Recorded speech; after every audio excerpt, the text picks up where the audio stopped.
les évêques font à la fois un constat, une analyse et un appel. Le constat, c'est celui selon lequel, je cite leur texte, l'accumulation des réformes ne donne pas le temps de porter vraiment ses fruits, ni de donner lieu à un véritable travail d'évaluation. Et c'est, si je peux me le permettre, un constat qui me paraît extrêmement pertinent, parce que de fait, les acteurs de l'école, les professeurs, les personnels, les chefs d'établissement, tous les acteurs de l'école ont besoin de sortir de l'empilement des réformes qui, depuis une bonne quinzaine d'années, n'ont cessé de se succéder, et de se poser pour vraiment s'approprier ces réformes, en comprendre la logique et essayer de les déployer pleinement. Et puis parce qu'aussi les parents ont besoin de lisibilité. Si l'école change tout le temps, comment voulez-vous qu'ils s'y retrouvent et que de ce fait ils fassent confiance à l'école. Ça, c'est le constat que font les évêques.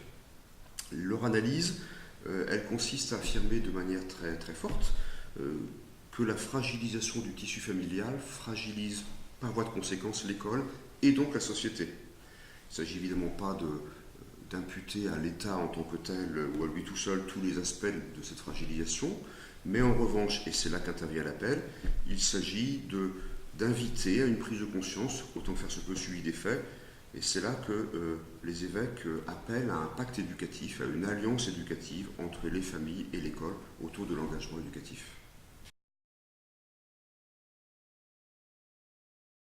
Enfin, il me semble que l'objectif premier que posent les évêques dans leur déclaration, c'est l'appel à une vie sociale paisible et fraternelle. Ce sont les termes de la déclaration.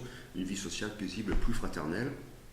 Une condition de cette vie sociale, de cette vie collective plus fraternelle, c'est bien évidemment une école qui soit en mesure de jouer pleinement son rôle. Pleinement son rôle, c'est-à-dire d'une part sa dimension d'enseignement, transmission des connaissances et appropriation des connaissances par les enfants et par les jeunes, mais aussi, en tout cas c'est toute la vision chrétienne de l'école, aux côtés de l'enseignement, une mission d'éducation au sens le plus large de tous les aspects de l'éducation de la personne. Et pour ce faire, pour que l'école puisse vraiment faire son travail de manière satisfaisante, nous avons tous ensemble besoin d'une plus grande et d'une plus sûre confiance entre les familles et l'école, de telle sorte que l'engagement éducatif soit vraiment partagé par les uns et par les autres, et que chaque enfant, chaque jeune sente bien que tout le monde va dans le même sens pour lui. On dit souvent que l'école est là pour préparer l'avenir.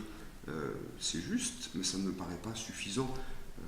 Je cite Jérémie 29, je crois, oui c'est Jérémie 29, lorsque le Seigneur, par la voix ou par la bouche de Jérémie, dit à son peuple, je veux te donner un avenir et une espérance. Un avenir et une espérance, pas seulement l'avenir, mais l'espérance.